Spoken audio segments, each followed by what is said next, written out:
How's it going, everybody? Episode 4 of the Eric and Brad Show. Eric and Brad Show at gmail.com. Eric and Brad Show at gmail.com. Spotify, Apple, YouTube. How's it going, man? Good, man. How you doing? Oh, I'm hanging in there, man. It's fucking, I feel like a crazy person today. Yeah. You kind of touched on it a little bit. What's going on at work? Why you Oh, yeah. It's a lot of work shit. Fucking not sleeping very Dude, well. fucking you are very loud right now. Sorry. Sorry. Am I better? Yeah, perfect. That's where you've been at the whole time. Okay, right there. perfect. Okay, sorry about that, guys. Dude, just not sleeping. Fucking this morning, it was a goddamn blizzard outside. Fucking snowing hardcore. And I'm like, are you kidding me? Fuck Dude, this shit. It's almost 90 degrees here, dude. It's like hot as fuck. Like, Fuck dude, you. we took our AC unit out of our bedroom to move to the new place. And yeah, that was a horrible mistake. Last night, I was sweating all night. I mean, I took the blankets off. Yeah, it was hot as shit. I feel hot right now, but this morning it was a goddamn blizzard, and it makes me angry. I don't know. Somehow, the old man I've become, I get angry at the weather. Yeah. Well, that's what you get for living in North Dakota, man. Fuck that place. This planet is just not inhabitable for us anymore. So last week we were talking about I believe I said fuck dogs or something to that effect. Uh-huh. And then about 3 days ago I just put a $200 deposit down on a dog. So getting a dog. Pretty excited about it. What kind of dog? Golden Retriever. Wow. How much is the total price? $1,200. Damn, you're getting a good one. Yeah. I'm fucking. Dude, like, I mean, I think we talked about it, and I've been not on the dog thing, and just like, I don't know, dude. I just started imagining a golden retriever, and yeah, I was just like, every time I've met a golden retriever, I fucking have loved it. Like, they're just such good dogs. I've never seen a shitty golden retriever. Yeah, that's very true. Yeah, I'm jacked up. That's the way to go. Like, get something good. I mean, I don't. And is it just like a puppy? Yeah, we have to wait a month to get it. Like 3 more weeks before we can even get it.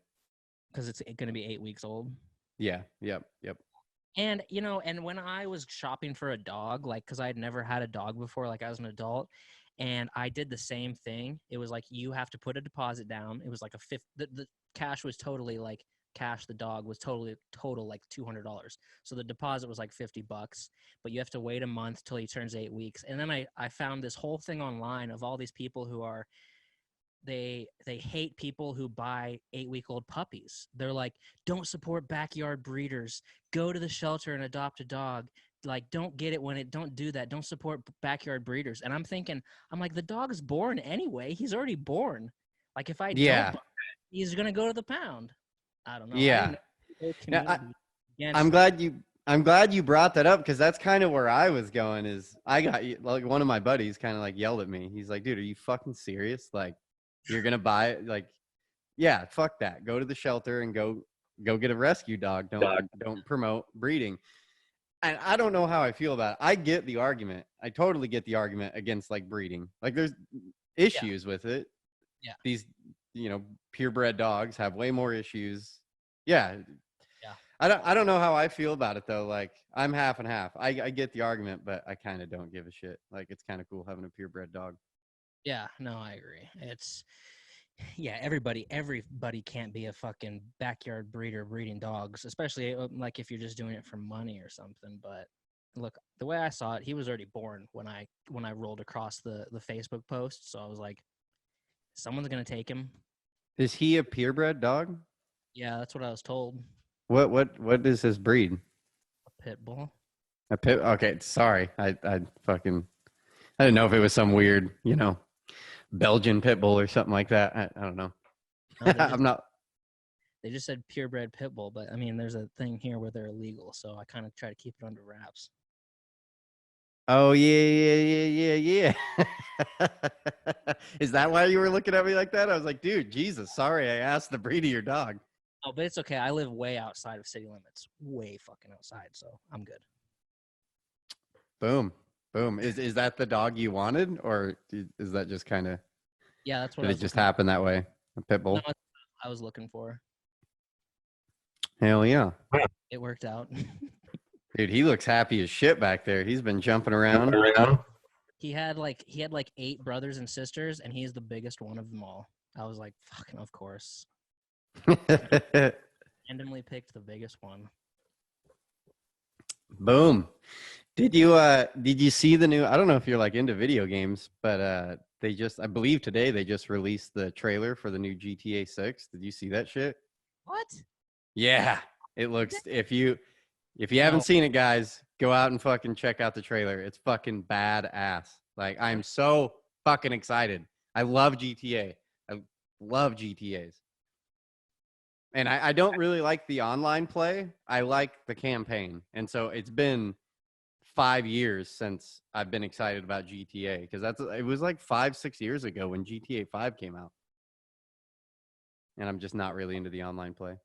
It was like spring of 2013. Yeah, it was a minute ago. I don't even know if you're correct. Dude, I watched the trailer, and there was like 3 trailers there was like 6 million views on the trailer. Okay. Are you not finding it or something like that? No, I don't know. It's just I don't know if there's rumors. I don't know. Dude, they like the trailer I watched. Dude, unless someone is like just played an elaborate hoax and made a really good YouTube video, but it didn't look that way. Like, it looked like a new game, and it seemed like they were doing multiple cities in this one. Like, you'd be able to go to Las Vegas, New York, LA, Miami. GTA 6 2022. Maybe it's still a year and a half out, but I saw that. I mean, I just watched it today. I just watched it taking a poop. Fucking. That'd be sweet, because we need another one.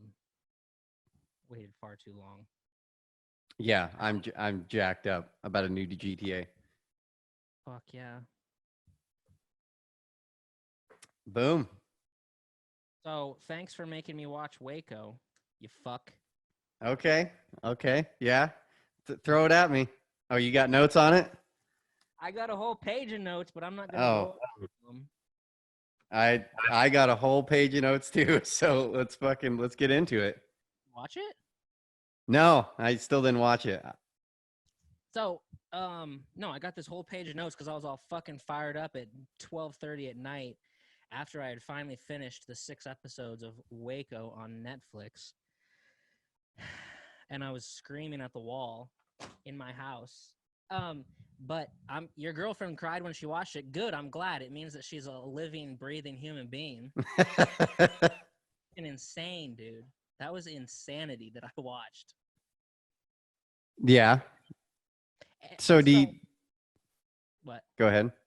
So I don't know. It's like it's like 6 episodes, an hour each, and they're actually pretty timid. Like, the first 5 episodes are pretty like timid. It's just a lot of storyline developing, like a lot of dialogue and back and forth, because it's all just a negotiation between a bunch of nut jobs.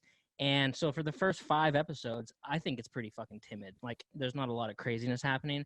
And then episode 6 comes, and it is like, you're like, what am I watching?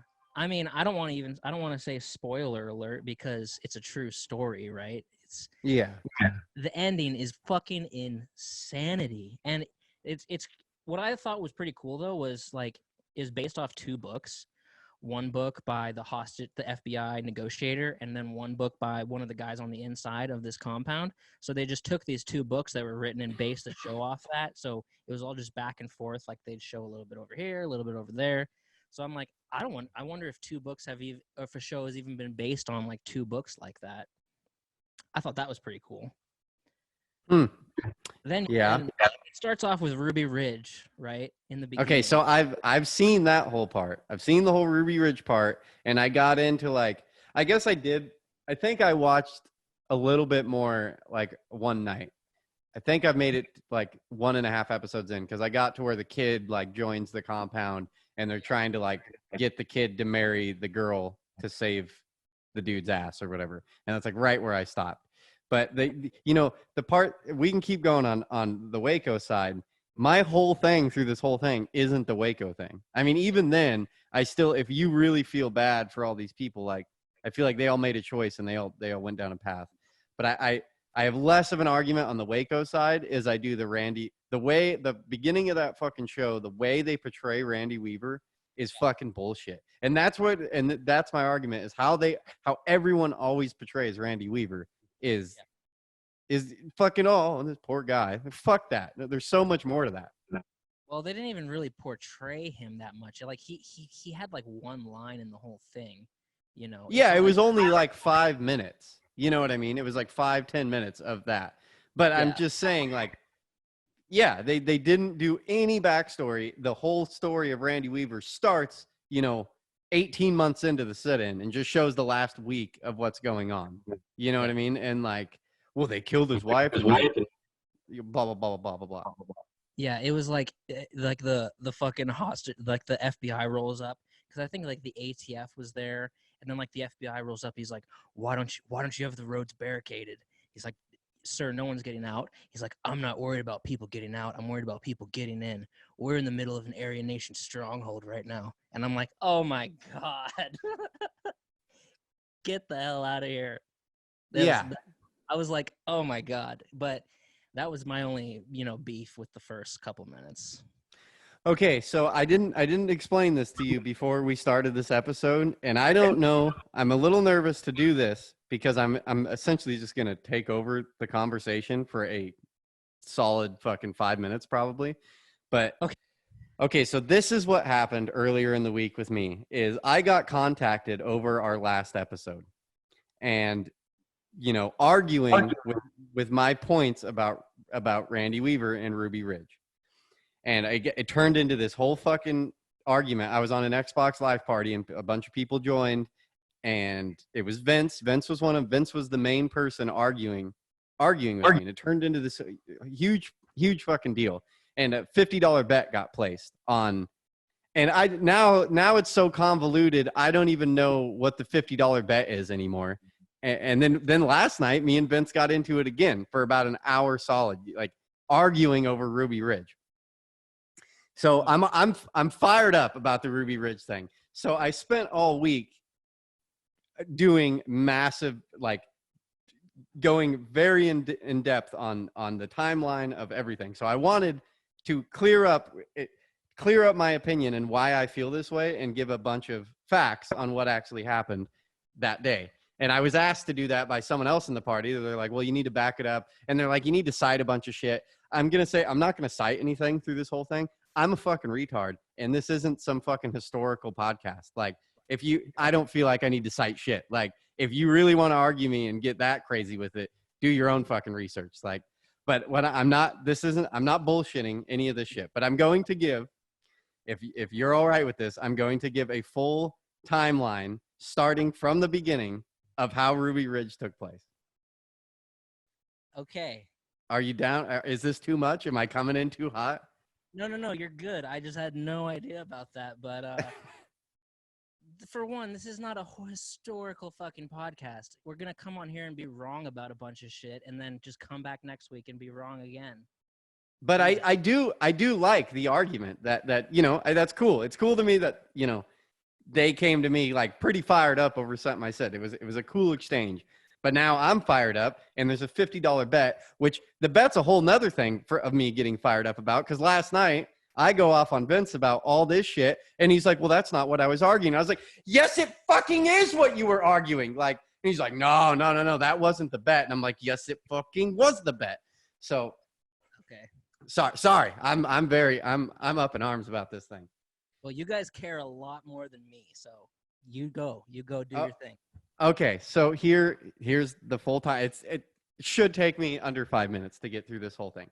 So Randy Weaver was born in Iowa. Deep River's family, small town, graduated in 1966, Jefferson, Iowa. During this time, there's a lot of accounts of him hanging out with black people. So, and everyone says he enjoyed everyone. There was, from his early life, they said there wasn't much racism going on. So it's funny what happens later in life. But so then 1968, he joined the Army. He never went to Vietnam. He stayed stateside. He was just, you know, some people had to stay stateside. He was a sharpshooter with an M16, a .45 handgun. Yeah, never went to Vietnam. There is a weird, I didn't put this really in the notes, but there was a weird thing that happened when he was in the Army, which is just funny how it fits into the story. Is when he was in the Army, there was like a drug bust that went down that he like snitched, or he was like somehow part of it, but he didn't have the drugs, but he saw what was going on. And the way they reprimanded people, he didn't agree with. He felt like justice wasn't served properly. And so he went to like a superior officer and, you know, bitched about it. He's just like, why isn't anything happening because of the drugs on base? And the sergeant essentially said, you know, fuck off, like mind your own business, you know. And like, there's reports of that, like to where he got super pissed off, and he was like, quote unquote, calling all these Marine or Army dudes bullshit patriots. So like, this is when, you know, this is from a lot of accounts, this is when the slippery slope like starts, you know what I mean? He's like looking, and this is like the same thing with like the Oklahoma City bombing dude. Like they get in the military and then they're just like, these guys aren't even fucking patriots. You know what I mean? Like they're bullshit patriots. So anyways, he was honorably discharged from the Army. Then he got into, funny enough, he got into criminal justice. He was like looking at becoming an FBI agent or a CIA agent at this time. So, and he ended up dropping out. He couldn't go through. I think it was payments or whatever. Couldn't go through with it. But just funny that he was going to get into that. Right.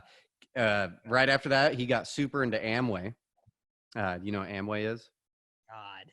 Yeah, got super into Amway. Amway's American Way, I believe, is just a short term. But yeah, they sell healthcare, beauty products, blah, blah, blah, blah. It's all bullshit. It's a pyramid scheme. It's like if you ever had friends that were into Cutco or so, it's just bullshit companies that are pyramid schemes, and people get super fucking into them, and they're fucking retarded. After, you know, so he's already kind of weird. I don't know if I didn't say anything about Vicky. Anyways, I'll just keep going. Then he got into John Deere. And he worked at John Deere for a good while, and supposedly he was making really good money at John Deere. Had multiple cars. They were killing it. Bought a house. He was like in his late 20s, owned a house, owned multiple cars, you know, started a family with Vicky Jordanson. In Iowa? In Iowa, yeah. Fucking killing it. Supposedly doing really well. Then, like all fucking weird conspiracy theorists, fucking anti-Zionist people, starts getting into gold and silver. Starts like, you know, after the Amway thing, his next like thing is gold and silver. You know, fucking the dollar's gonna collapse. They, you know, they fucking have been saying this for 40 years. You know, and this is another thing that irritates me. You know, the fucking blah blah blah blah blah blah blah blah. Something I wanted to point out, like, because this irritates me, people that get super. I'm not saying gold and silver isn't a good investment or whatever, but in 1973, like if you look this up, in 1973, if you had invested $1,000 in the Dow Jones, like so betting on the economy of America, if you had put $1,000 into it, now you'd have $21,000. If you had done the same thing with gold, if you put $1,000 in gold in 1973, you'd have $3,000. So just betting on the economy of America is a fucking 5 times better than betting on gold. I'm not saying it's bad. I'm just saying this fucking anti-dollar bullshit is just dumb. Like that it's not backed by gold. The thing to do is diversify. You do like 10% in gold and then totally. But I'm just saying, like, that was, they were talking about this in the 70s. It's fucking 50 years later, and you know, still we're fine. The dollar's fine. Like fucking goddamn it. So then after that, they started his like religious shit started getting deeper and deeper. He got really into doomsday shit and into the Bible. In 1978, he got into a book called The Late Great Planet Earth by Hal Lindsey. And this is a major book fucking about doomsday. And this piece of shit, Hal Lindsey, like every 5 years has released a book about how the world's about to end, and keeps getting away with it, keeps having followers to this fucking day. The guy's still alive. He started writing about this 40 fucking years ago, 50 years ago, about how the world's going to end. Hasn't fucking ended. And it's all just like religious, anti-Jewish bullshit. You know, the Zionist one world government fucking, I hate all of it. Anyway, so they get super into that. Around this time, Vicky and Randy both start having visions. Like, they get super into God, and they start having, they're having visions of the end of times. Like, there's one, I don't have it written in here, but there's like one famous one where she has a vision where, and I'm pretty sure they're still in Iowa when she has this vision, that they're out in the middle of the woods and they all die on top of this hilltop. And like, so it's like this eerie little vision she has of, and it's like, is it really a vision, or is it you're fucking setting yourself up for what's gonna, you know what I mean? You're putting into motion what's gonna happen to you later in time. Well, yeah. So then, they become literalist, Bible literalist. So they take everything in the Bible 100%. Every stitch of the Bible is 100%. So that's no mixed fabrics, no mixed fields of seed, no beard trimming, fucking literalist, like fucking the crazy of the crazy Bible people, like fucking really. So they get super into that. They're like holding meetings at their house in Iowa, fucking, doing like family home evenings with, people coming in, they all read Bible verses and shit like that together. So then in the early 80s, they make the move to Ruby Ridge. I'm not exactly sure, it's 81, 82 or something like that. Then he started hanging out with going to white supremacist meetings in Hayden, Idaho. So then to get into like a little bit to touch on the white supremacist shit. In the 1960s, there was three disciples that came, like three new disciples of a new group of Christian identity leaders. I mean, there was more than that, but there's like three main ones. They spawned because the original one in like the 50s and 60s was this guy named Wesley Swift. He was a popular author of, white supremacist shit. And then he was the kind of the original author in this shit. And I mean, you could do a whole fucking podcast on that guy, but you wrote a bunch of books. But then like after him, there was like three main guys that formed, James K. Warner, William Potter Gale, and Richard Butler. So, and they all like kind of moved, they were all like in different parts of the country, but Richard Butler was in Hayden Lake, Idaho. Jesus. But he was a very famous white supremacist, like, dude, it isn't just the Randy Weaver thing that made him famous. He was famous in his own right. Like, this guy was no joke. He was one of the top dogs. So anyways, in the mid 80s, they take in Kevin Harris. He becomes like a family friend, not really like adopted. I believe he was already an adult at this time, but then they take in Kevin Harris, who is going to play a part later in the story. Now we'll get more into like dates. So then January 1985, he has a dispute with a neighbor up on Ruby Ridge. I can't remember exactly what the dispute was about. Again, I took really quick notes on all this, but he has a dispute with a guy named Terry Kinnison.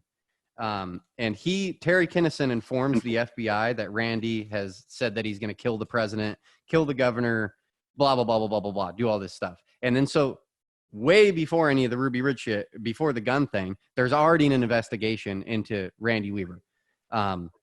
The Secret Service interrogate Randy about this whole thing, and but it kind of just blows away. There's nothing solid here. He just said he's going to kill the president. But then Randy, he writes a letter to the governor right after the Secret Service interrogate him. He fucking writes a letter to the governor saying like how he's going to have to defend himself against the tyrannical government. Then he also writes a letter to the president of the United States, writing like essentially apologizing, saying that he was going to kill him. Just fucking these people are fucking weird. Like, they're weird fucking people. I didn't write that down. I don't know. So it would have been 1985. So whoever was president in 85. Okay. I'll let you look that up. So then, he's gone to multiple white supremacist meetings with his family. Like he's taken his wife and his kids. His at this time it would have been 2 daughters and son. So then he meets a guy named Kenneth Friedley at one of these meetings, who's an undercover ATF agent who's has infiltrated the white supremacist shack in Hayden Lake. He meets Randy in the mid 80s. July 1989, Randy invites him to his house to discuss fighting Zog, the Zionist organized government. So he's trying to get this ATF agent involved in this anti-Jewish bullshit. So then in October 11th, 1989, they meet at a restaurant in Sandpoint to discuss buying weapons to fight Zog. Friedley wanted machine guns. Obviously, he's an ATF agent. He's trying to get, the best, he's trying to frame him. So he's asking him for machine guns. Randy says he couldn't get machine guns, but he said he could get shotguns. So he offered to sell 2 shotguns, sawed-off shotguns for $700, which is illegal. Not only the sawed-off part, but it's also illegal. These are, they're doing it without, it's all under the table, which is illegal too. So this is all where this starts, is he sells him 2 fucking shotguns, and it's all legal. It's illegal because it's sawed off, and it's illegal because it's under the table. Really? Are you sure? Dude, I was a little fucking, this is right here. I had the same issue you did because I thought it was fine to have unregistered weapons. The writing of it says that because he gets charged with 2 counts. I have it written some later in the notes. I have the charges he got. Off, I'm sure, is illegal, but as far as I'm concerned, private sale in Idaho is still legal. I know. I read the same thing when I was writing these notes. I was like, what the fuck? I was like, I thought that was fine because I had an unregistered gun. My parents bought me an unregistered gun when I was a kid. It was one of my birthday presents. But the sawed-off thing, I'll definitely give you. So either way, I mean, you could argue that, but so right after the sale of the guns, he starts thinking he's an informant. He starts realizing this guy works, is not legit. He accuses the guy of being a cop. And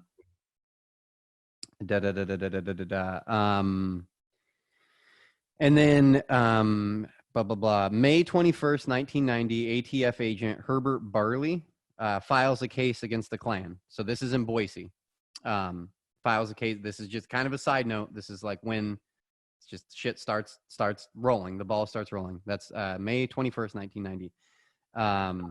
So when you say he's going to white supremacist meetings in Hayden, is that a part of the Ku Klux Klan?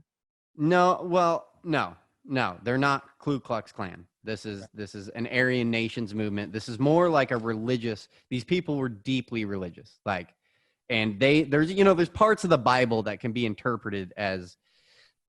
I didn't write any of it down, but there's passages of essentially suggesting that some races are beast of the field, or it's some wording like that. And so these people take that and they're these are Jews and blacks. These are beasts of the field. They're subhuman, blah, blah. And then whatever, and yeah, blah, blah, blah, blah, blah.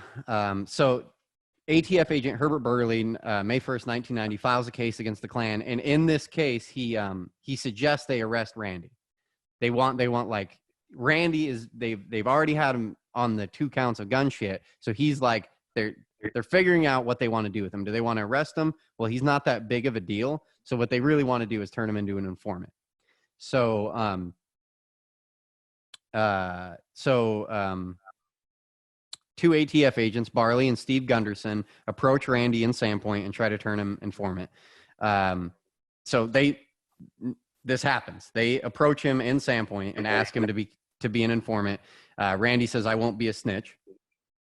He then notifies Butler. So then goes back to the compound and says the ATF is, looking into you. They're trying to turn me into an informant. December 13th, 1990, they indict Randy for manufacturing and possessing unregistered firearms. So that's the charge he got in Idaho. I don't know. I don't know what to tell you. I felt the same thing, but that's what I got. Yeah, that's the charge. January 17th, 1991, ATF agents posed as stranded motorists arrest Randy at gunpoint on a weapons charge. So they're like pulled over on the side of the road, you know, hey, help. Randy fucking goes to help him. They pull out guns and arrest him. He quote says during this time, nice trick. You'll never do that again, to the ATF agents. January 18th, 1991, he's arraigned in Coeur d'Alene, Idaho. They release him on a $10,000 bond, directs him to appear in court to start trial in February 1991. So that right here in this deal, this is where Vince throws a fucking big old argument about right here. There was a mistake. Right here, there's a massive mistake there's a change in date from when there's a change of date when he's supposed to appear in court. And they're saying that blah, blah, blah. But as you'll find later, he knows he's supposed to be in court because he writes, yeah, we'll keep going because there is an issue here, though. It is valid to point out that they say February and it's supposed to be March or something like that. I should have done a little bit better notes at this point. But January 21st, he receives a letter that it's been moved to March 20th. So there's the February to March. There's a fuck up right there. And some people are saying he never received the letter saying that the date had changed there.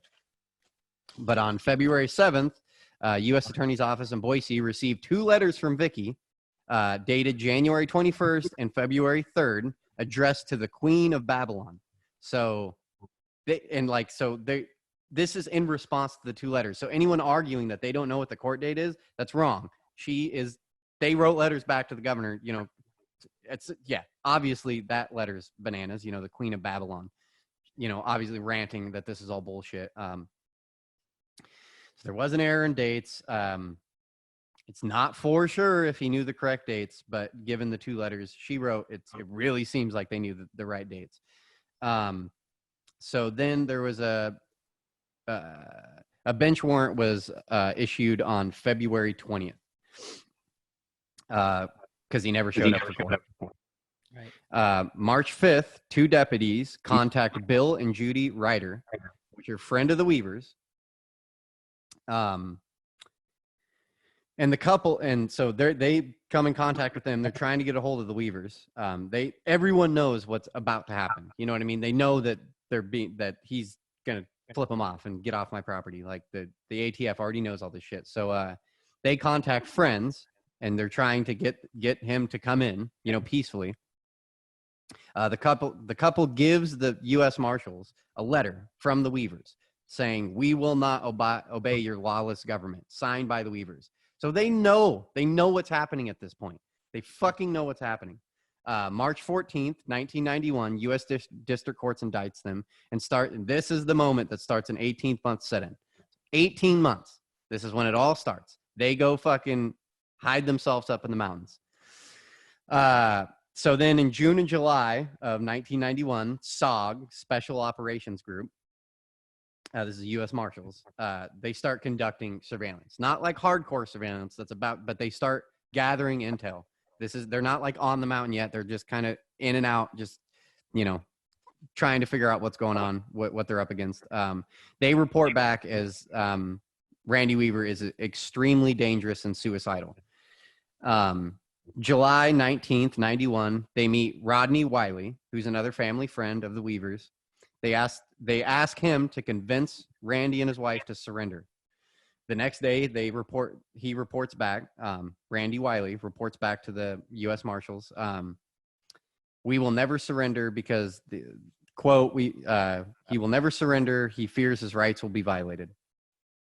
So, yeah, October 9th, they ask another family friend to ask them to surrender. So now they've you know, how much are they trying here? You know what I mean? They've contacted 3 family friends. You know what I mean? Like they're. What's go ahead. Just walking up and knocking on the door? They're just scared of him. they know he's armed. They know what's you know what I mean? They know what's happening. Like, he's armed and he's telling them to fuck off. Like, they end up going up to the property, like, before the whole standoff goes down. October 21st, Vicky gives birth to Alishiba.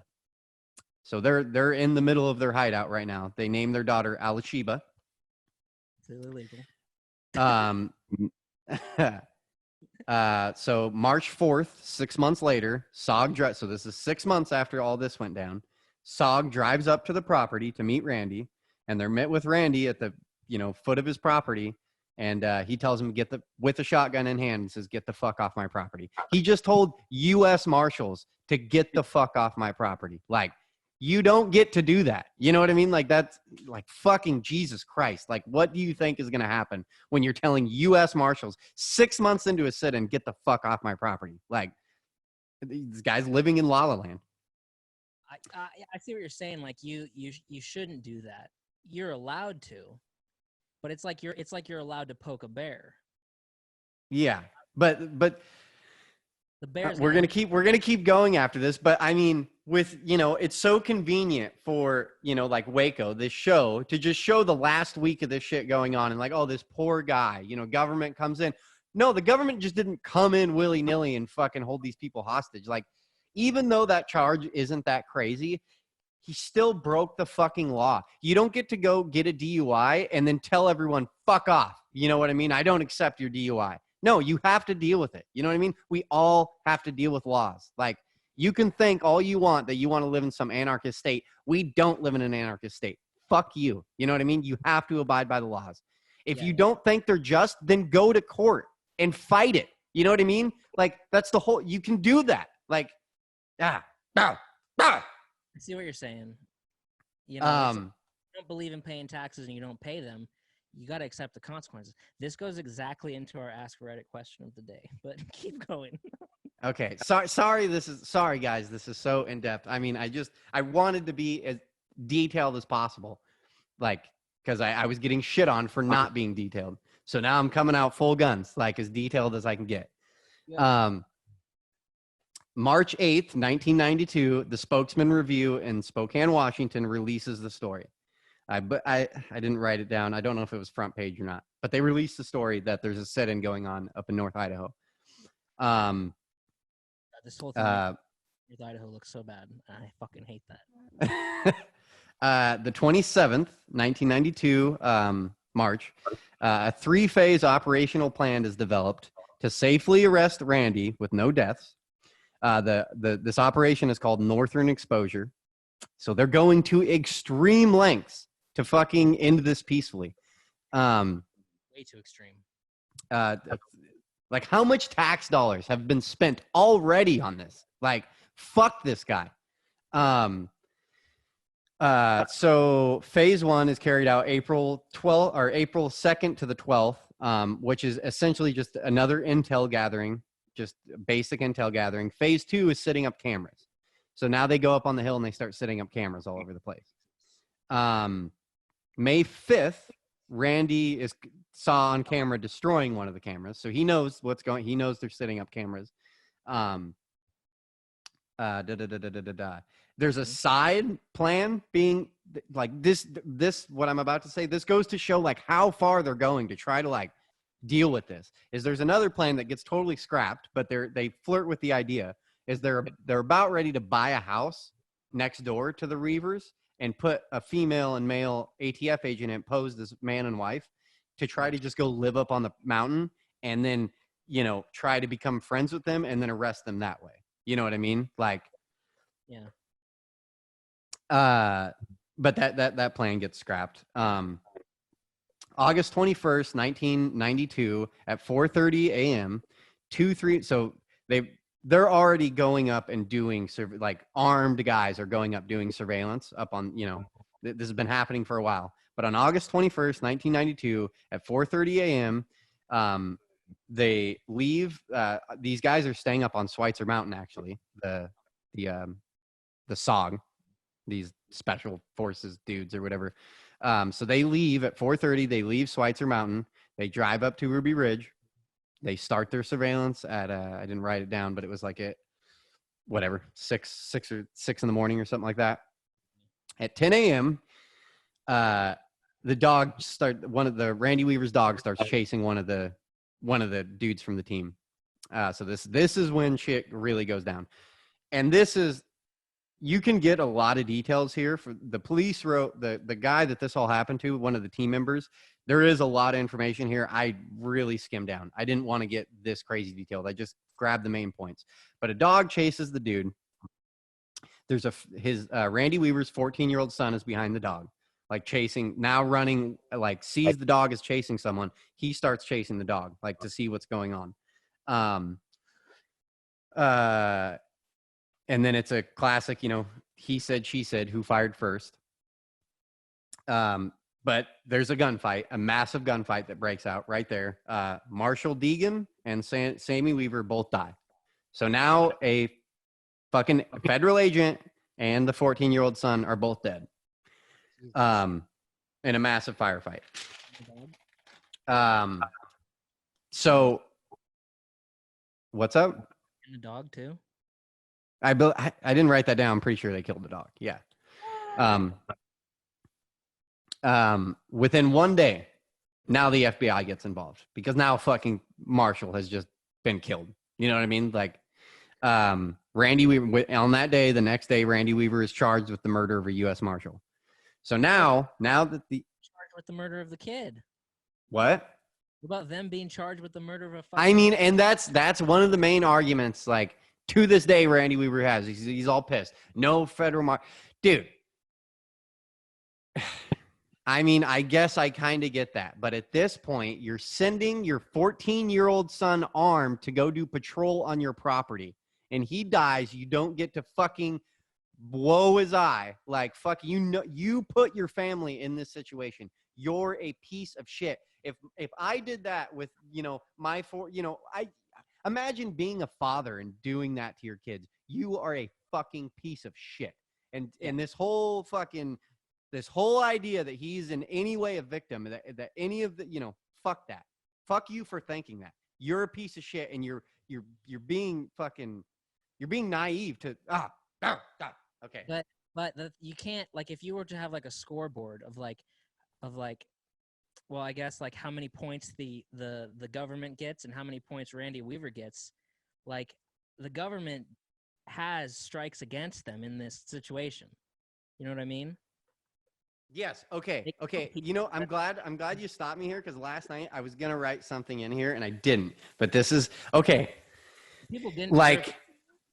Okay. Do you remember the story? There was a story going around a little bit ago. There's it was a famous Facebook footage of this black lady and this black dude who were like on a news camera, and they're bitching about their brother who went and robbed a store, and then the clerk behind the counter shot their brother, and they're like, how dare they shot this guy? He was only doing an armed robbery. And what's convenient is all the same fucking people that would argue this point, that this was unjust, are the same fucking people that as soon as, I'm not all about this whole racist narrative, but it's fucking funny to me how when that story came out, all the fucking same people that would argue me on this are like, well, you fucking go, if this black dude comes in and fucking armed robbery and you don't think you're going to get shot, like, fuck that. You know what I mean? Oh, but you know what I mean? It's like picking and choosing when you're allowed to fuck with the law. You know what I mean? Like, no, fuck off. You go in a store with a gun, robbery, and you get killed, tough shit. I'm all about that. But also, when U.S. Marshals are fucking knocking at your door for 18 months and then shit goes down and there's collateral damage, you do not get to play fucking the victim at all. You're a fucking piece of shit. You know what I mean? Like, I see what you're saying. I agree. And I guess what? I agree with you. There is no scoreboard. There doesn't get to be a scoreboard. You don't get to get pulled over by a cop and push him. You know what I mean? And then he fucking throws you on the ground and breaks your nose, and you get to be like, well, I only pushed you. You know what I mean? You don't get to do that to a cop. Like let's say a cop pulls me over and I have drugs on me. Does he get to shoot me and kill me? No. But I agree that if you are rolling around with, drugs, or you're selling sawed-off shotguns in restaurants at Sandpoint, the consequences are coming. they're coming whether you like it or not, and you don't get to be like, I was a victim. I was meeting people in restaurants to sell shotguns to them. Like, I don't know. And you shouldn't have your kid doing patrol on your property. I agree with that. Like, you have gone completely off the deep edge at that point. The train is off the tracks, and it's headed for disaster. But Yeah. if I'm doing patrol on my property at 6 a.m. and my dog is chasing some guy that's wearing all black, and I see that he has a gun, boom. No, absolutely. But Yeah. in that case, absolutely. But if 18 months of you knowing there might be police on your property and you shoot that guy, a little bit different of a fucking story. You know what I mean? The best way is just to handle it. Just go Go to court. Go to court. The worst he could, the original charge, the worst charge could have been 18 months in jail. So, but even that's the worst it could have been. If he would have went to court, guaranteed that wouldn't have been max. So at most he would have done a year. And even then, if he felt like he was so fucking justified, go to court and explain why it's so unjust, how unjust the government is being in this situation. Go argue it. Go change the fucking law. Don't just be a crybaby bitch. You know what I mean? And then, something else I didn't put in my notes, but the whole reason, like, going back an episode, the whole reason, like, I kind of am throwing, like, the killdozer thing in. I guess, the killdozers, I feel like it's relative. But then also in this time, the 90s was fucking bananas. Like, the Waco and Randy Weaver get the most attention. But during the 90s, domestic terrorism was fucking out of control. It was all over. There is countless stories of shit like this going on. Just this is the poster child of this. I Googled this after watching Waco. I Googled when was Ruby Ridge, when was Waco, and when was the Unabomber arrested. And the Unabomber was arrested in 96. Of course, he had been out for like 15 years, but he was arrested in 96 in Montana, not too far away from fucking Ruby Ridge. Yeah. So, and I mean that was directly connected. He said the whole reason he did it was because of those two things. You know what I mean? Like, or wait, no. Dude, I always confuse the Unabomber and fucking the Unabomber's I totally confused that. I was thinking I was thinking the Oklahoma City bombings. I don't know why. It's about the Unabomber actually, but that was 96. And no, there was a thing where he spoke out big time against the government, how they handled Waco. The Unabomber did. Okay, I was confused. I was thinking the Oklahoma City bombing. I always fucking do that. I hear Unabomber and my brain just goes to Oklahoma City bombings. What's that guy's name? Ted Kaczynski. Is that the guy's name? Ted Kaczynski? Yeah. I just watched there's a whole season of it on Netflix, and then there's a huge documentary as well. I just watched bulk and all of them. But then not only that, there was I've watched the whole other thing right before they also tied into there was right before Ruby Ridge, there was a deal in Seattle where there was I think 2 guys that had a full-on shootout with automatic weapons. There was the bank robbery in California, fucking, where they had a bunch of automatic weapons. There was during the early 90s. Jesus Christ. During the early 90s, there was massive amounts of, and that's what everything built up to this. Like that's why the FBI was getting involved, is because, they were all these deaths. Cops were dying all over the place because of white supremacist movements, directly linked to the one in Hayden, the shootout in Seattle. I should have fucking looked that up, but that was directly linked to Richard Butler. Like he was helping keep these guys safe and running guns. That's kind of crazy that Ruby Ridge was 92, Waco was 93, Unabomber was arrested in 96. I don't remember when all the other stuff happened, and then Columbine's 1999. Yeah, the 90s was a bananas time. And there was, a lot of other stuff that just kind of has, lost momentum over the years, like the one in Seattle, the bank robbery. When I was listening to this whole deal, fucking, the guy was talking about, dude, he listed off 10 different instances where white supremacist movements had done, they were robbing banks, they were stealing guns, they were, killing cops. That's kind of crazy that all those things happen and then Columbine wraps it up in 1999 to end the 90s. That's probably why they fucking Patriot acted at us in 2001. But yeah, and I think it's funny. A lot of people like forget. I mean, you know, pretty much anyone younger than us doesn't even remember the 90s. You know what I mean? Like, yeah. And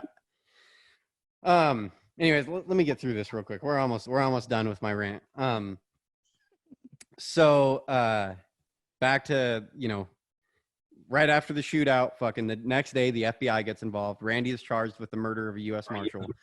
From that point on, rules of engagement have changed, and they stated that anyone who is armed, shoot to kill.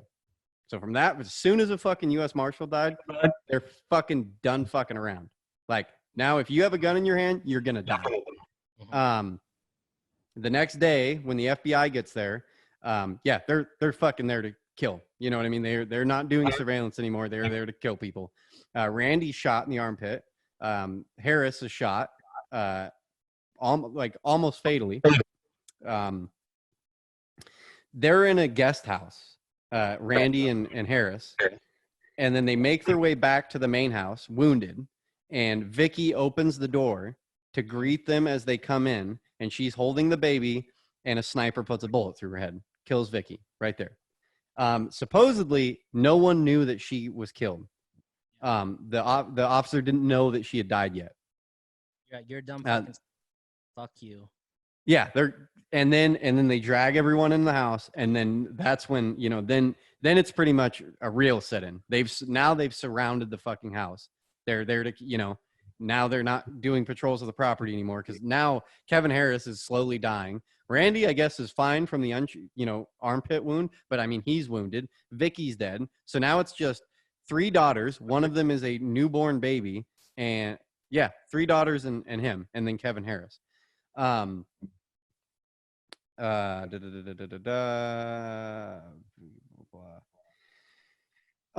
So that essentially that's where I died out, and then August 31st is when they surrender. I mean I could have gone more in that small amount of time frame. Netflix was right about the guy that came up to the property and fucking the Waco show, you know, came up and did the interrogating. Supposedly that guy ran for president, and he was like pretty popular in Idaho because he was like, his slogan was like guns, no gun. I don't know. He had this famous slogan that was going around in the 90s as he was super famous on the right side, like hardcore right wingers. So August 31st. Sorry. Vince is pissed at you right now. Yeah. Okay.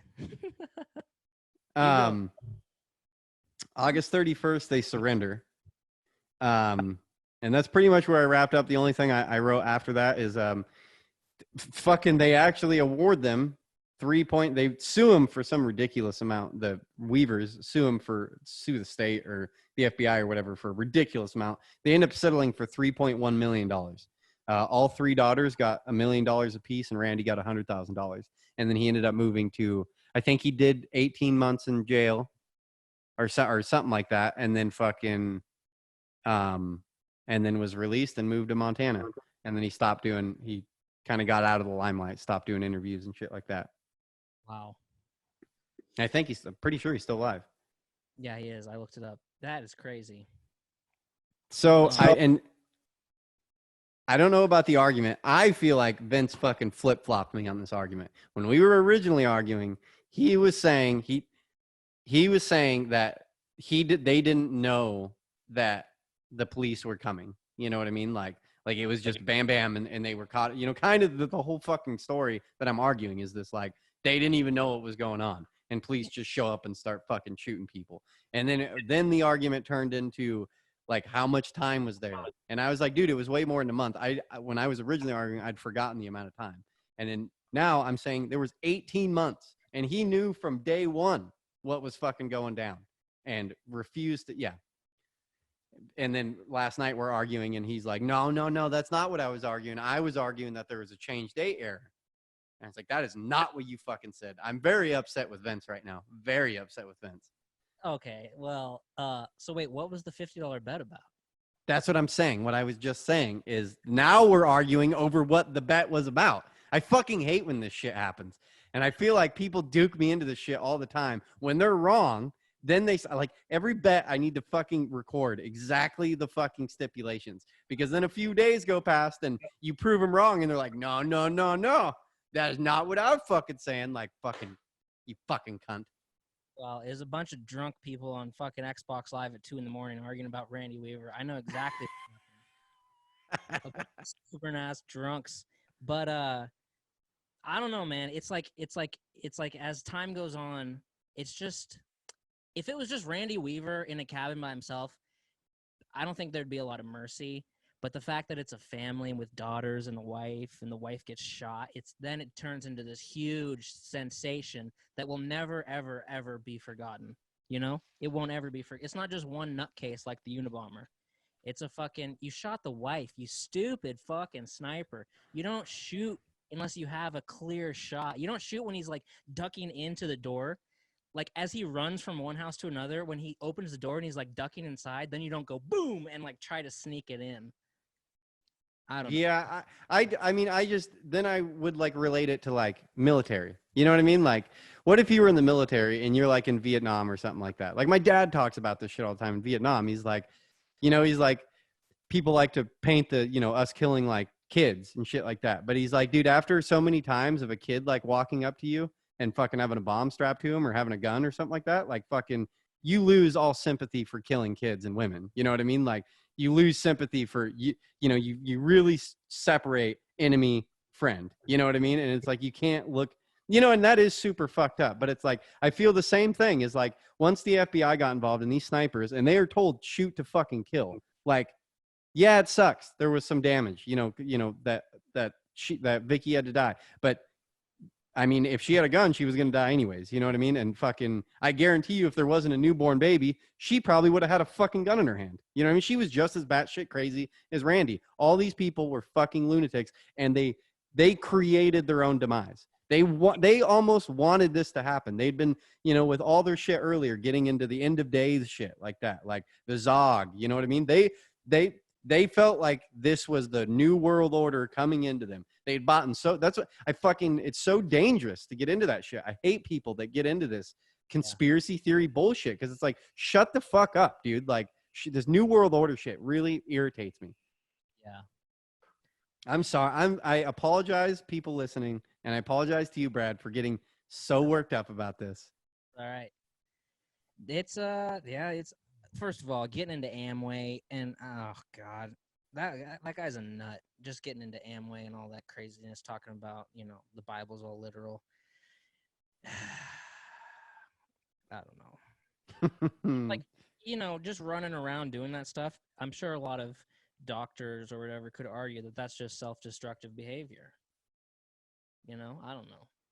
Yeah. Yeah. But nobody deserves to die for selling a gun. That's the thing. You deserve to go to jail. Yeah, but you don't get to just keep telling him to fuck off and not go to jail. Right. I see what you're saying. It's a fucking crazy world. Anyway, this fucking Waco thing, fucking, that guy's in there banging 14-year-olds. Stop running a cult. All cults are fun. Cults are all fun and games until the guy in charge says that he's the only one who gets to bang all the wives. And then it becomes, okay, this is weird. Becomes a huge problem. And that psychopath had fucking 25 kids in there, his kids, and everybody dies. It's crazy. Yeah, I didn't even, dude, I really tried to focus on Randy Weaver thing because I knew I didn't even want to get into the Waco thing. You know what I mean? Because that would just open up a whole nother 45-minute can of worms. You know what I mean? Of arguing that. And honestly, out of all these, the Waco thing, I know I've paid the least amount of attention to in my life. Like, I don't know much about it as I should. Well, you could watch the show, but I think if people out there who don't want to see women and children burned to death, don't watch the show. Well, I won't watch it because they ruined it in the first 10 minutes. To the first 10 minutes, I judged the rest of the show, and I was like, I see where this is going. Fuck this. That wasn't fair to the rest of the show.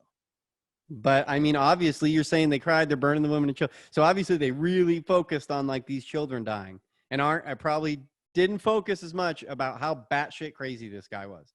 No, they didn't. I don't think they painted him as like a normal person at all. I think they painted him completely as a nut. Within 5 minutes of the camera being on him, I was like, this guy is fucking batshit crazy. I don't think they painted him, as you get barricaded in there for 51 days and they're just like, come out, just come out of the building, just come out. And he's like, no, I'm not coming out until I write out my whole fucking manifesto thing about the end times. Then I'll come out. And I'm thinking, dude, you can write that in jail, right? You don't have to write it before you come out. And it's like, just come out. Everyone's just trying to prove a point. And then look what happens. Because you didn't want to come out. Just fucking leave the building. Anyway. Yeah. You get a bunch of people killed just because you're trying to prove your point. Good job, retard.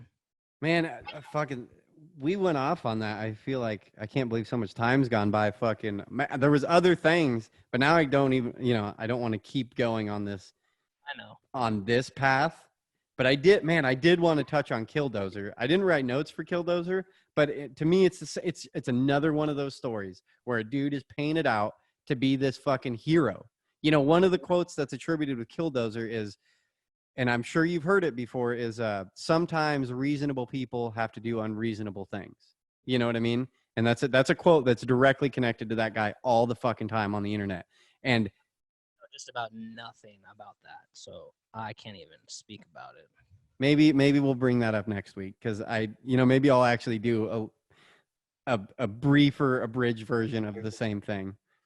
But it's another one. It's just another one of those fucking stories where the guy's fucking talking to God essentially, and fucking has this premonition, and then thinks that he's getting fucked by the government of this 2,000 person town. Like, that's not even a government, you know what I mean? It's a tiny government. They're like elected officials. And fucking, yeah, there's a property dispute and shit like that. But the guy died a millionaire, owned multiple successful businesses. Like, this guy wasn't getting fucked. He just had one property dispute that didn't go his way. And then fuck it. Dude, he's making great, but he didn't work for years and years and years. He didn't have to. He was getting paid from this other company, from a muffler shop that some other guy took over and then just paid him royalties or whatever for it. So he got to just go live easy street. He had such a good life. And fucking, nope, I gotta build a Killdozer and kill everyone because they fucked me over on this land deal. He paid $42,000 for the fucking piece of property. All over $42,000. $42,000. That ain't shit. And he could have sold the property for $450,000 later in time, and he refused to fucking do it. And then is now this martyr. Like, dude, what are you talking about? Just sell the property. Sell it for $200,000. Just get out of it. Yeah. I don't know. People don't like to take the easy way out. Everyone's just trying to prove a point. And you know what? Then you get a bunch of innocent fucking people killed in the process.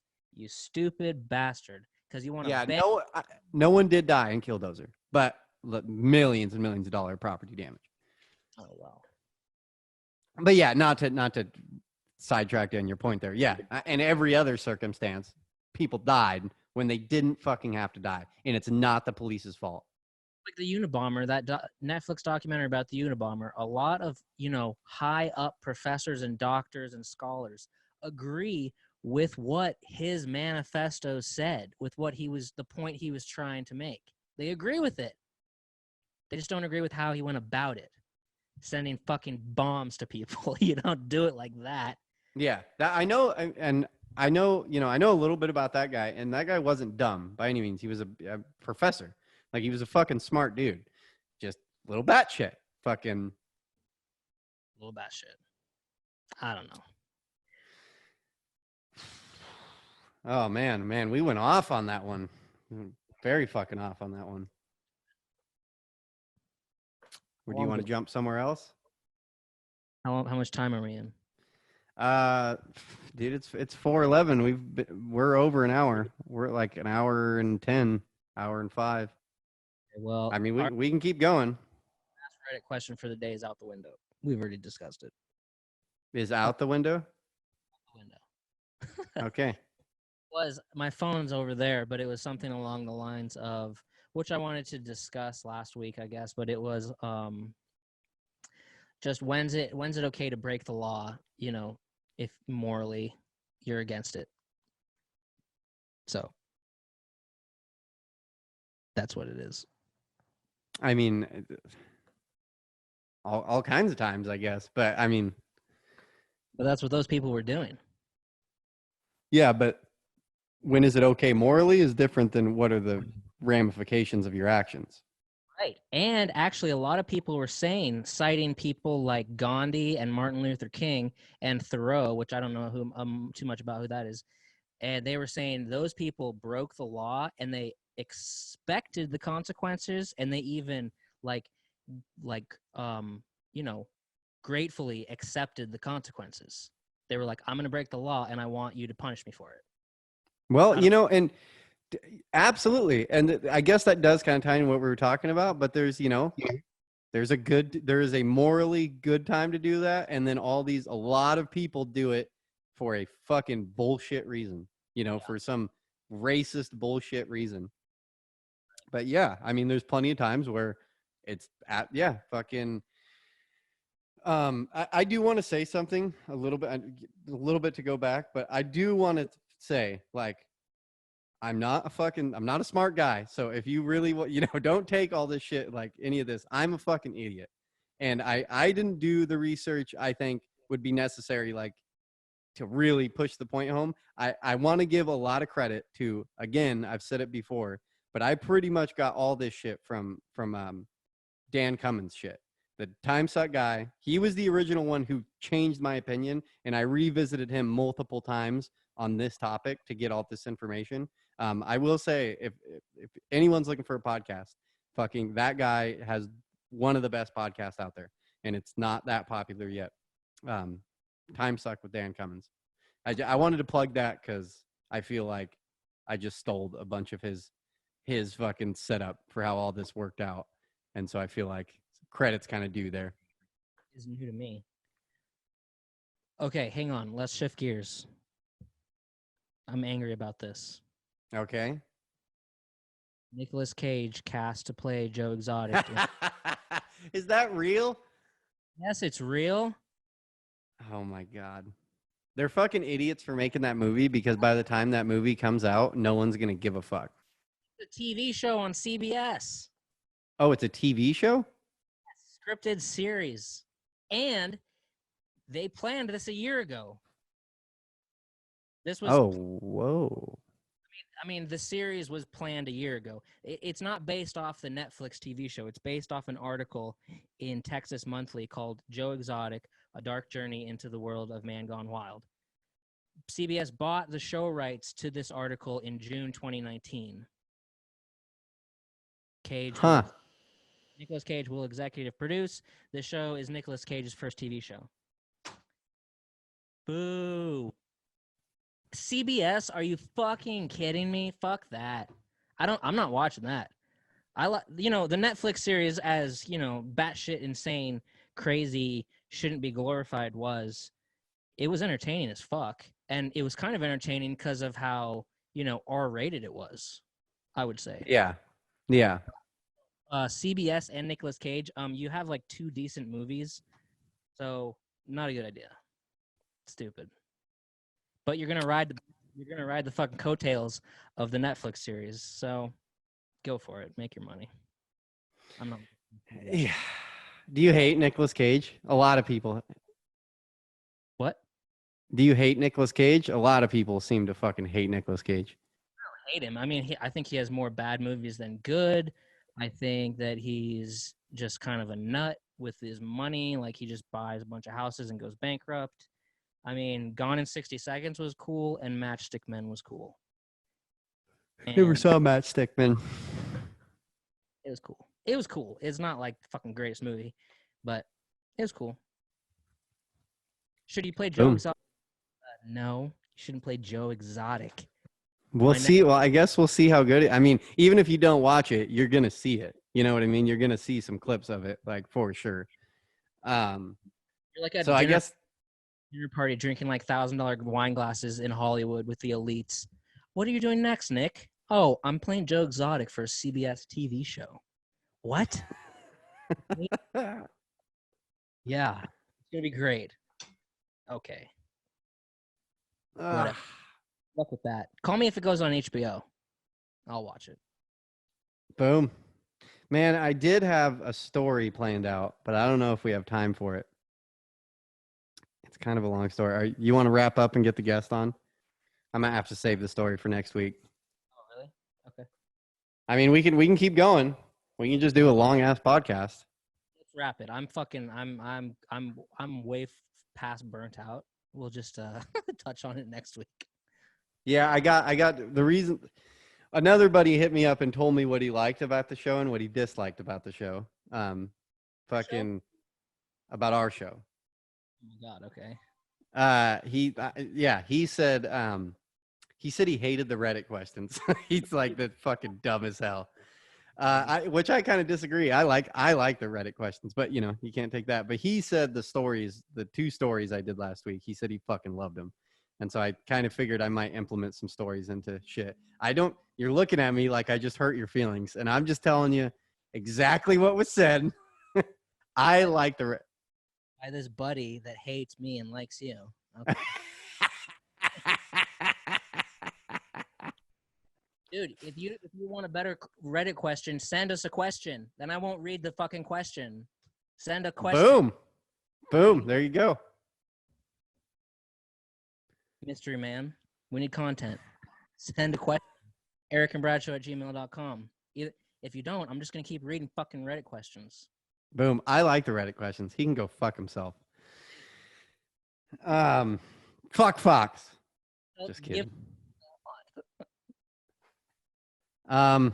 Okay. Well, we're going to try again to get a guest on here.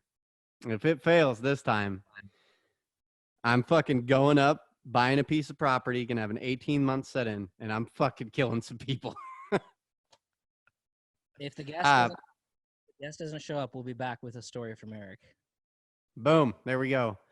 Or we might have, I was flirting a little bit about having Vince come back on just to finish this argument about the $50 bet. But I don't know if that's too much. We'll see. Well, we'll be back with one or the other. Okay. Rock and roll.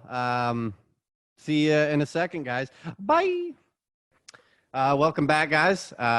This is Dust Mice. I know at least this is Zane. I'm not sure who this is. I'm Eric. Sorry? Patrick. Patrick. Nice to meet you, Patrick. And then this is Brad. What's up, Brad? What's up, Brad? Hey. How you guys doing today? Good. Sean. Yeah. How's the quarantine treating you? Pretty good. Decent. Yeah. At least you're like with bandmates during a fucking quarantine. That's cool. Yeah, that's pretty good timing. Right. Yeah. Is there more of you guys that live in that house, or just you two? No, just us two.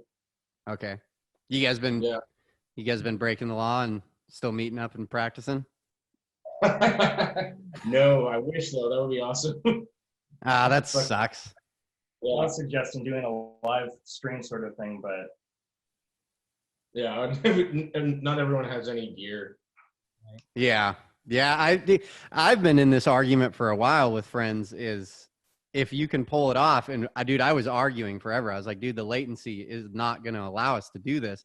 But then about 3 weeks ago, I saw a band do it, and I was like, I guess I'm wrong. I guess I'm fucking wrong, because I thought it was impossible. I was like, there's no way. I was like, because if you're a fucking split second off, if the drummer is, a 0.1 second ahead of everyone, it is just going to fuck everything up. that would be me probably. I would probably do that.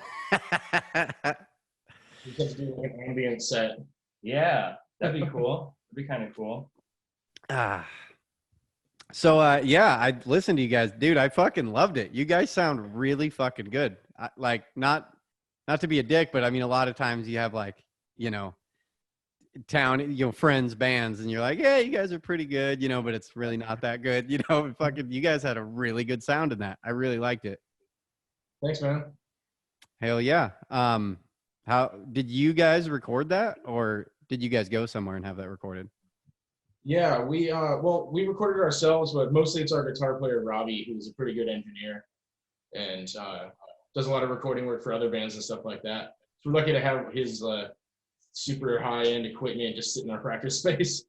Hell yeah. Well, I mean, props to you guys. That was sounded very professional. Awesome, man. That was actually before I joined, so Pat did the drums on that track that I sent you. Oh, really? Oh, nice. Oh, shit, yeah.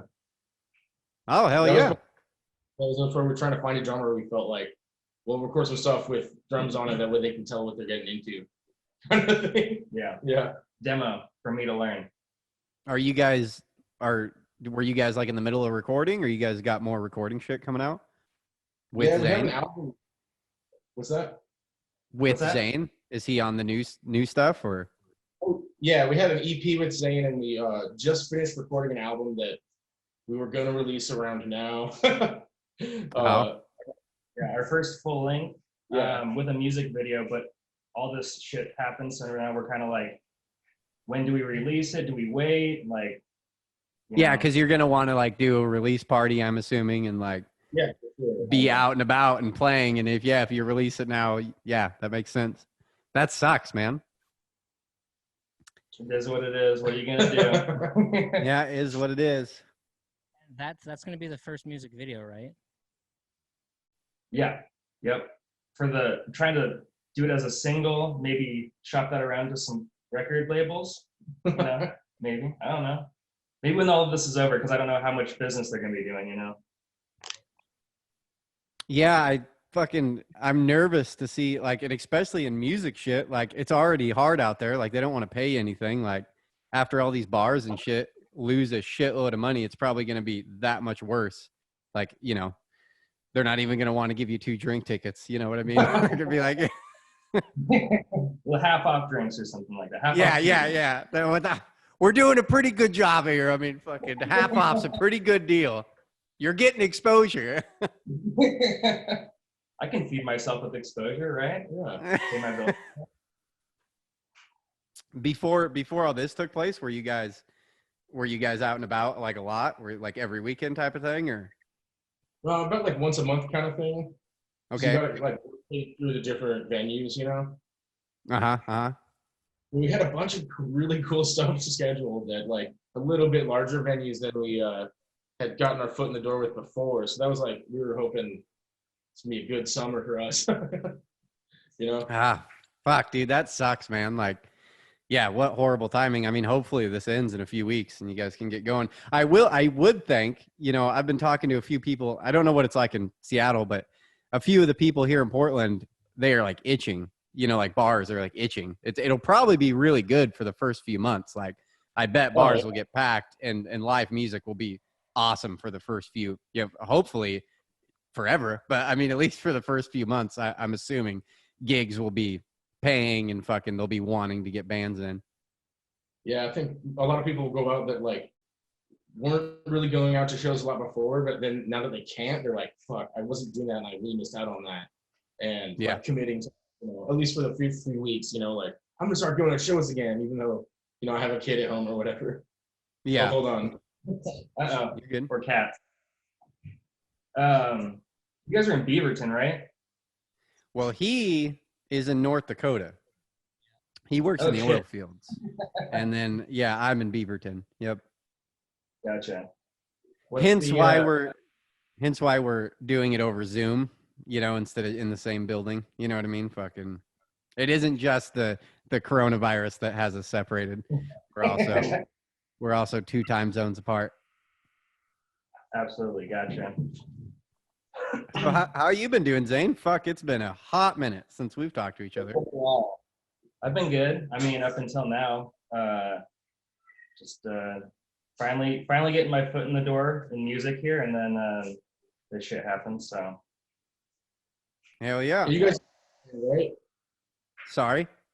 Burn the trees, right? Yeah, burn the trees. Yeah.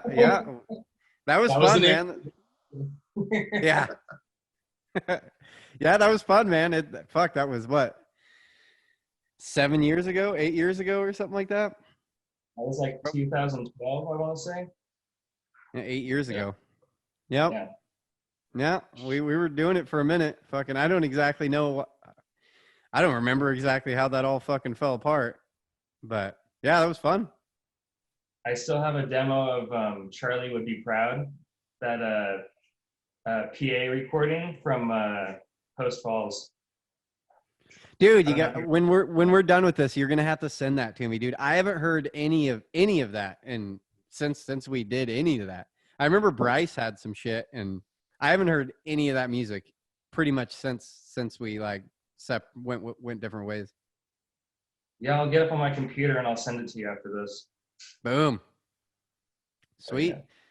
How do you guys like playing in Seattle? Do you think it's a good spot for bands, local bands? I've been playing shows here for a long time, and it kind of ebbs and flows. There'll be like a period of like when I moved here, Capitol Hill had like 4 clubs that had like live local bands and touring acts and stuff like that, like each one on the same corner, like 3 blocks away from each other, you know, kind of like over on the east side of Portland. Mm-hmm. But then that like a bunch of those places shut down, and now a couple of them only have like dance parties on the weekends instead. And so like then there was like sort of lack of venues for a couple of years. And then venues started popping up in other neighborhoods that were like sort of filling that niche, you know. Mm-hmm. It's weird how it kind of ebbs and flows. But I think right now, or at least like last winter and like in the beginning of the year, things are really going really well right now in Seattle in terms of like sort of like mid-level venues where you can like open up a show for a touring band or something like that. Oh hell yeah! And it's like spread out around the city, which is cool because you can go play like in like, you know, White Center, which is like unincorporated King County, south of Seattle, and then like a couple weeks later play like in Shoreline, and you'll see some of the same people at both shows, you know. But you can like really mix it up and like get around the city. It's a pretty cohesive music scene, all in all, I would say. You mean between folks, genres? Is that what you mean? Yeah. Mm-hmm. Yeah, we've had a lot of really good shows with like primarily, well, my other band is like a heavy metal band, and so those are a lot of like the people I know, and so we've like opened up shows for like really intense like grindcore bands and stuff like that, and everyone's just having a blast. It's really cool. Kind of makes me remember like high school shows where you have like a ska band and then like a black metal band, and then like everyone's just fucking digging it, and like usually the same guitar player in both bands, you know. And I was kind of gonna like ask that about you guys, fucking, because is the Antarctica song, is that kind of the genre you guys are going after? You know, it's not really punk, not really metal. You know what I mean? Like more just rock and roll. You know? Yeah, 100%. And that might be more one of the more straightforward songs. Mm-hmm. I think the stuff since then has gotten a lot more like garage rocky, but also a lot more wild in terms of like sonic stuff. Like like there's a track on the first EP that Zane's on that was just like improvised live, and then we just cut up parts and like did some shit like that, which isn't the fact in Antarctica. That's all just like track live. But. So what you were saying earlier about that, you're saying it blends well, like you're getting good responses from like metal crowds, like playing, like, and then jumping on with you guys. Yeah, because we're pretty fucking loud.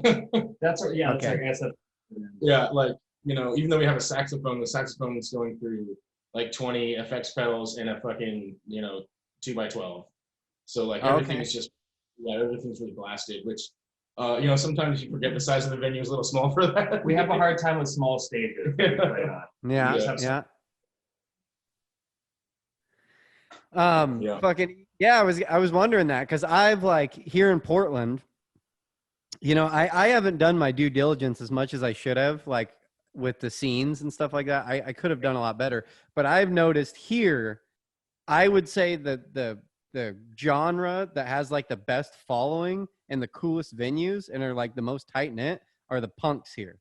The punk crowd here is like, they're very supportive. Shitloads of people show up to shows. But then it's like they don't mix, you know what I mean? Like as far as what I've seen, I haven't been in the scene like a bunch with the punk guys, but like here in Portland there is a massive punk side, and it's just, you know, you'll go to a show and it'll be 10 punk bands and a lot of people show up and they're very supportive of it, and it seems like, you know, I feel like I play kind of your guys' style, a little bit of music, you know what I mean, like go for that. and fucking I feel like sometimes people don't want to mix. You know what I mean? Like the fucking punks don't like it. They're just like, stop fucking singing like that. You know what I mean? I want to hear bah, bah, bah, bah, bah, you know what I mean? Like that shit. Do you feel that at all? I mean, it seems like you don't. There's always a little bit of that, for sure. Especially when you get into like hyper specific subgenres. You know what I mean? Like, you know, like it has to sound like punk from like 1983 to 1985. You know? Yeah. Like those people are interested in sharing a stage with like a pop punk band at the same time. So yeah, I mean, you definitely see that too. I think there's also people that play in a lot of different bands, and so there's like this like incestuous like mix. Like you go support your friends in their their non-punk side project. Maybe it's like their noise project or something. Or there's like cross band promotion.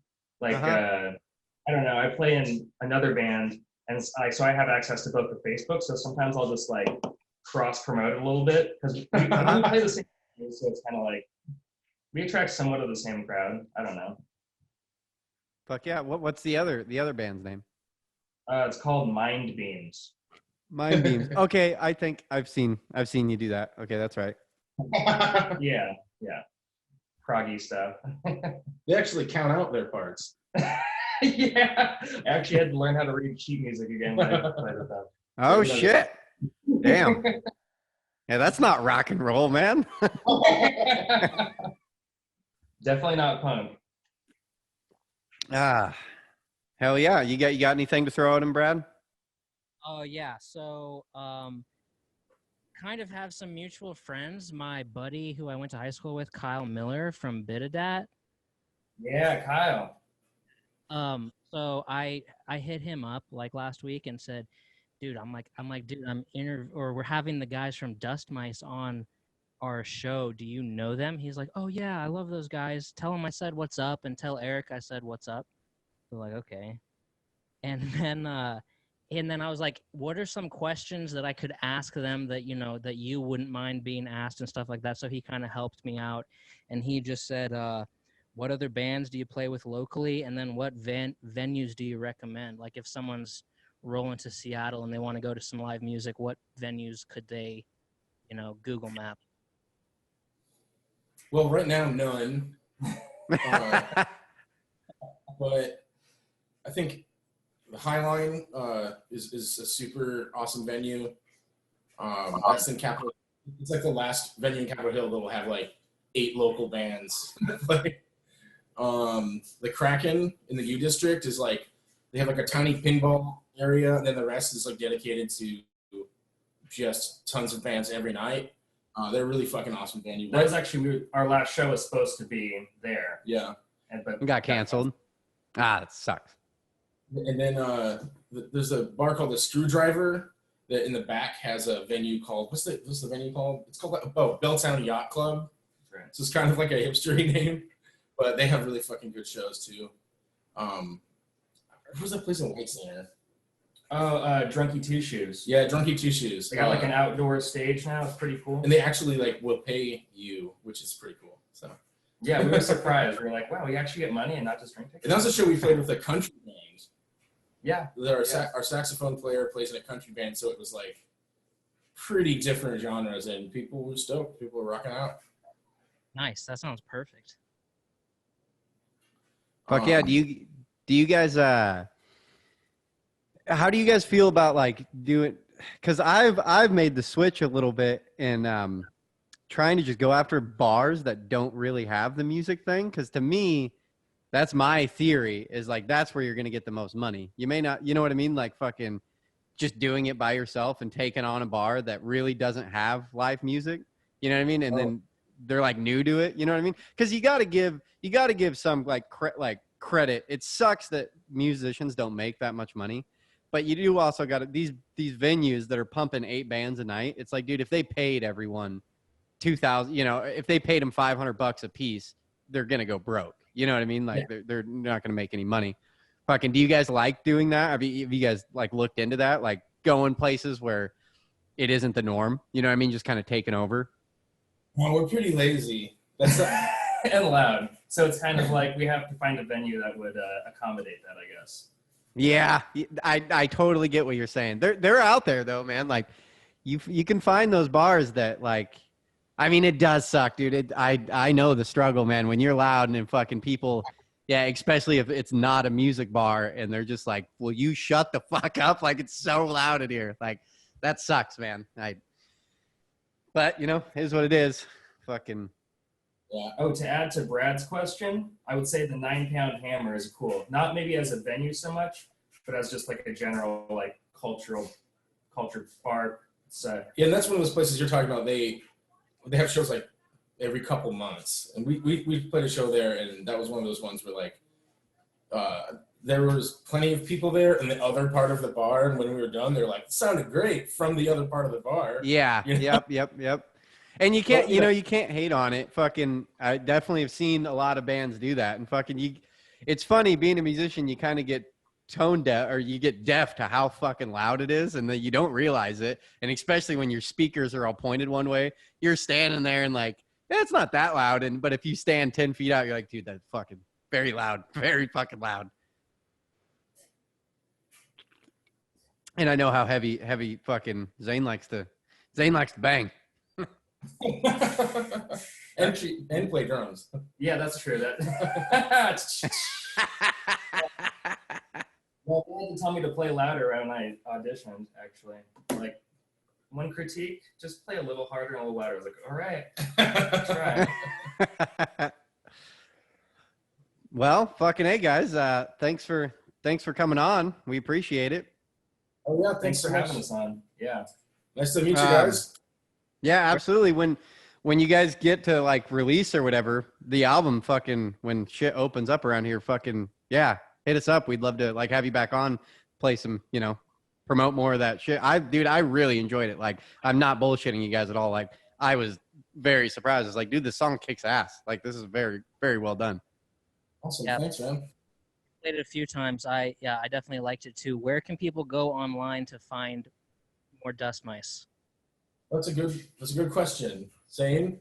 They can go onto Spotify. We just put our I don't know if you can see this, but it's our compilation album. So it has the EP that Antarctica's on, and then it has the next one, Moon Fetus, which is the first one I play on, and then a couple like live tracks that we recorded. They can also go to Bandcamp, and let's see here, YouTube. It's on YouTube. YouTube. Yeah. Perfect. And you just have to make sure that Google doesn't autocorrect it to Dust Mites. Yeah, Dust Okay. Mites with That's a, like keywords. click. Did you really mean to search Dust Mites? Yes. Rock and roll, guys. Well, thanks for coming on. Yeah. Rock and Thanks, roll. guys. Yeah, Have a stay good one. safe. Yeah. Thank you. Boom. Okay. Okay, guys, we're back. That was awesome to talk to Dust Mice. Thank you, Pat and fucking Zane, for coming on. We appreciate it. I hope you guys had fun as well. Again, I love your guys' music. I can't wait to hear more of it. But we're gonna wrap this bitch up. Yeah, that was good. I thought it was really good. I'm glad they fucking finally made it, and I'm looking forward to that music video. That'll be good. That's just that's cool to do. I think we're doing really good with guests so far. I have to say. And I want to keep it going. I think it's get some variety in there. I wish we didn't spend the whole beginning of the episode talking about Randy Weaver, because I do like kind of implementing the guest onto conversations that we had, but I didn't want to fucking bring that up to them. Like, hey, how do you feel about Randy Weaver? You know what I mean? Like that was just like not fitting for the conversation. Yeah, no, that's okay. This was special circumstances where you and Vince are fucking going head to head in the epic battle of 2020. But yeah, that was cool that they were on, and we'll be back next week with another guest. It's going to be a good one. And I felt very burnt out this episode, so, onward and upward. ErickandBradShow@gmail.com, ErickandBradShow@gmail.com, Spotify, Apple, iTunes, whatever, YouTube. Send us an email about a topic. If you don't like the Ask Reddit questions, send us a question. I challenge you. Boom. Okay, rock and roll, guys. It was fun. This is Eric signing off and Bradley signing off. Catch you guys next week. Bye.